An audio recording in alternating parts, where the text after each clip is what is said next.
नमस्कार दोस्तों, मैं हूं शिवम पंडित और आज मैं आपको बताऊंगा भारतीय इतिहास के सबसे महत्वपूर्ण बिंदु 1857 के विद्रोह के बारे में। चाहे भारत के ऐतिहासिक दृष्टि से हो या फिर परीक्षाओं की दृष्टि से 1857 का विद्रोह हमेशा महत्वपूर्ण रहा है।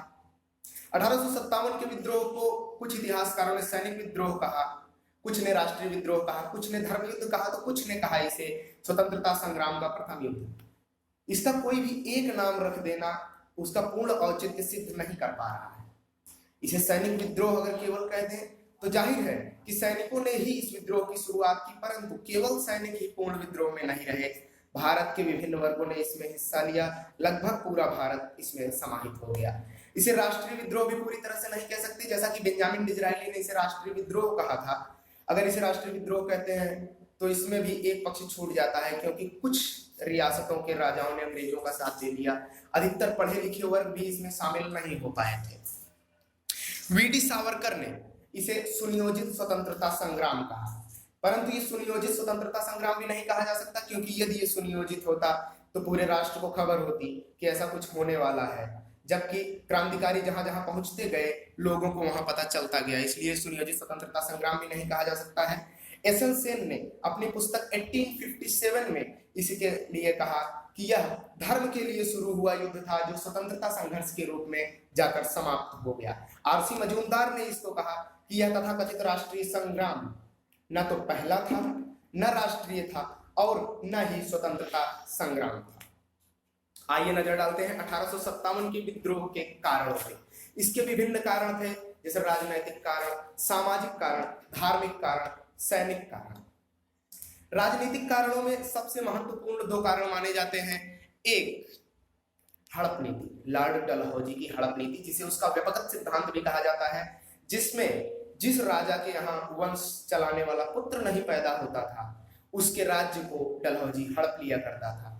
इसमें सबसे महत्वपूर्ण नाम आता है झांसी का। उसके बारे में एक पंक्ति भी आपने सुनी होगी कि बुझा दी झांसी का जब डलहौजी मन में हर्षाया, राज्य हड़पने का उसने यह अच्छा अवसर पाया। और दूसरा कारण था राजनीतिक, वेलेजली की सहायक संधि। वेलेजली की सहायक संधि यह थी कि वह राज्यों में अपनी सेना रखा करता था, लेकिन उसका खर्च राज्य वहन किया करता था। अब इसका प्रशासनिक कारण यह था कि भू राजस्व की व्यवस्था ऐसी कर दी गई कि उससे किसानों को भी समस्या होने लगी, जमींदारों को भी समस्या होने लगी। भू राजस्व के लिए 3 प्रकार के व्यवस्थाएं की गई थी।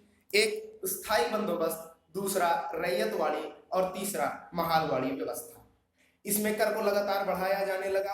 उत्पादन हो ना या हो, ब्रिटिश सरकार को इससे कोई मतलब नहीं था, उसको अपना कर वसूलना था। बार बार नियमों को बदला जाता रहता था, जिससे जमींदारों को भी समस्या होती थी और कर के बोझ के नीचे किसान दबते चले जा रहे थे। सामाजिक और धार्मिक कारण, 1813 का चार्टर अधिनियम, जिसके द्वारा ईसाइयों को भारत में धर्म प्रचार करने की स्वतंत्रता मिल गई। उनको मिली तो थी धर्म प्रचार करने की स्वतंत्रता, परंतु उन्होंने इस स्वतंत्रता को परिवर्तित करके धर्म परिवर्तन करने की स्वतंत्रता में ढाल दिया।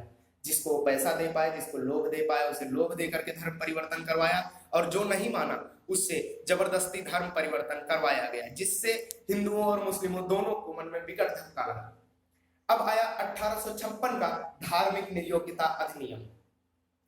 इसमें यह नियम बना दिया गया कि जो भी ईसाई धर्म ग्रहण करेगा वो अपने पिता की संपत्ति का उत्तराधिकारी माना जाएगा। पहले यह था कि अगर धर्म परिवर्तन कोई कर लेता है तो वह अपनी संपत्तियों का उत्तराधिकारी नहीं माना जाता है, जबकि 1856 के धार्मिक नियोक्ता अधिनियम के द्वारा हिंदू धर्म में काफी परिवर्तन किए गए और यहाँ पर यह सिद्ध कर दिया गया कि आप अपने पिता के उत्तराधिकारी होंगे यदि आप ईसाई धर्म ग्रहण करते हैं।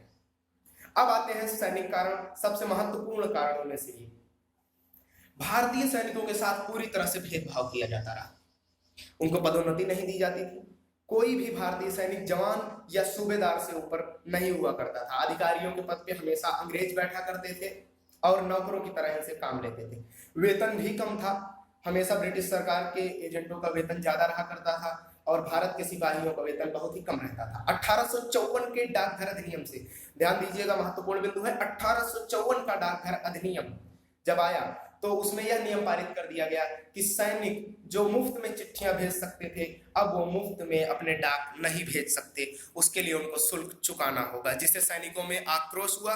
फिर आया 1856 का सेना भर्ती अधिनियम लॉर्ड कैनिंग के समय में।